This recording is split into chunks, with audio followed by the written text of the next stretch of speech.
I had a cancer at a young age, 5 months old to be exact. I had leukemia. The hospital is not a good place for a kid, it's very detached to emotional growth, which makes situations outside of the hospital life socially awkward, and people think that you're so weird. So I stuck to my art and not kids. My mom did the best she could to support me at first, but then she started to use drugs to cope with my possibly dying. When I didn't die, I got better. She started to blame me for the drug use and blame me for her life getting destroyed. For a long time, I thought it was normal. Looking back as an adult, I can see how fucked up she really was. We stayed in drug houses, hotels, and sometimes in tents. I remember she would forget to feed me sometime and that she would give me a piece of bread with condiments from the gas station as meals. Even though I survived my treatment, I also had long-term effects of the surgery and the chemotherapy that made me disabled. My bones are weak and I'm always in pain. I'm also considered illiterate from lack of socialization and very awkward and have panic attacks in social activities. So my only friend was a pen and a paper. At 13, I was eventually taken into foster care from the physical and mental abuse my mom did to me. Foster care ended up putting me in psych ward because they couldn't find any foster families that wanted someone so disabled and so mentally ill from the abuse.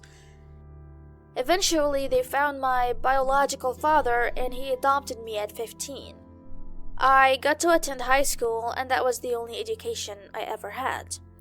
It was so much fun knowing my dad. My mom told him I died of cancer and had no idea I survived. He was the best dad and the best person I've ever known. I was 18 when he died, so I didn't qualify to go to foster care, and I became homeless.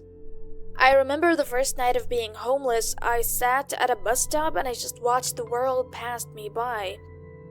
And then when it got dark and all the trains and buses stopped moving, I cried.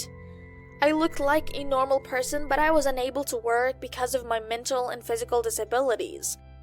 I get disability for income because it's not enough to pay rent.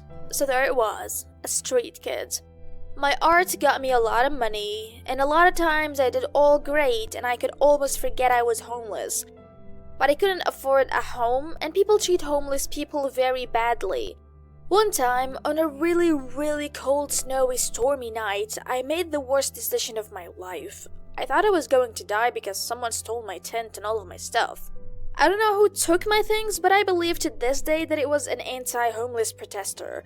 Because earlier that day, a protester poured a bottle of water on me as I was leaving my tent in the snow. So I decided to couch surf and a very abusive man's house for all of my disability money for rent.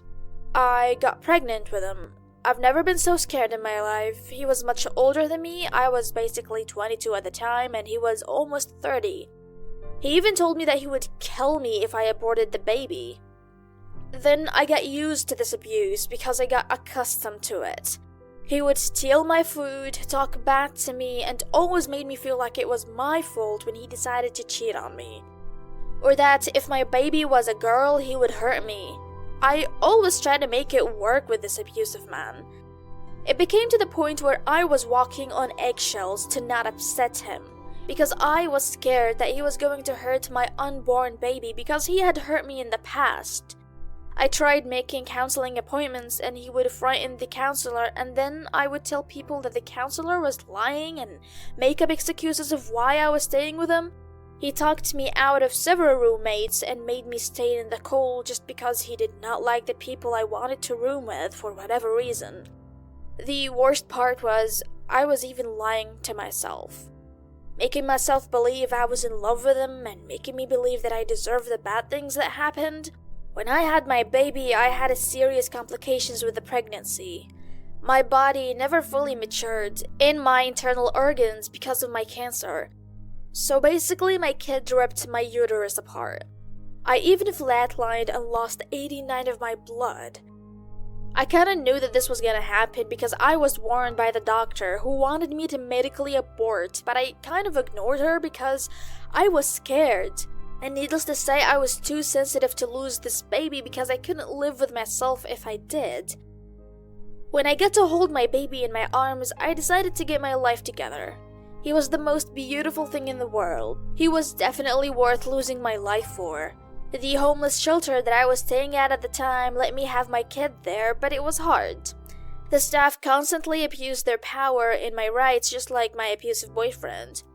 The staff there were my age, but they believed that they were better than me because they weren't homeless and that they didn't have a kid.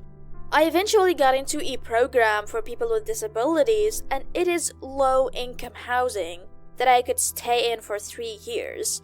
It was so nice getting my keys for the first time with my 9-month-old baby, and I thought being in a new house and off the streets and my boyfriend would pull this life all together because he just recently lost his house for violence, and he promised me that he changed since he's been out of jail. Yet it did not go as planned, as he ended up tackling me and throwing stuff at my kid. My back is permanently injured now because of how weak my body is. The pain in my back is a constant reminder of him physically and emotionally hurting me. I no longer had excuses for this abuse looking into my child's scared eyes. I called the domestic violence hotel line and got a restraining order on him. And it felt so good to stand up for myself. My whole life I was always told how to think and where to go. And the emotional and physical abuse from my mother and this abuser caused me to believe that this whole thing was all my fault, even when I had no control over it. But I decided in my own decision that I was not going to put my son through the torture I had when I was a kid. And I decided to learn from the mistakes of my past to become a bigger person, to stop the cycle of abuse, to learn from the mistakes. I grew up homeless and in abuse, which caused me to be homeless as an adult because I didn't feel like I had a voice. Even though I do not qualify for work, there are other resources for me. I just need to use my voice. And I'm going to teach my kid that even if someone you feel is above you, they really just aren't. Even if it's an adult or a boss or even a boyfriend. If something doesn't feel right, it's not right. Everybody's worth something. Every living thing has its worth. Rich, poor, or even an animal, we all belong here, and we deserve to be treated properly. We have meaning. Those that can rise through the ashes of their struggles and wear their battle scars proudly are the most beautiful and strongest people on this planet.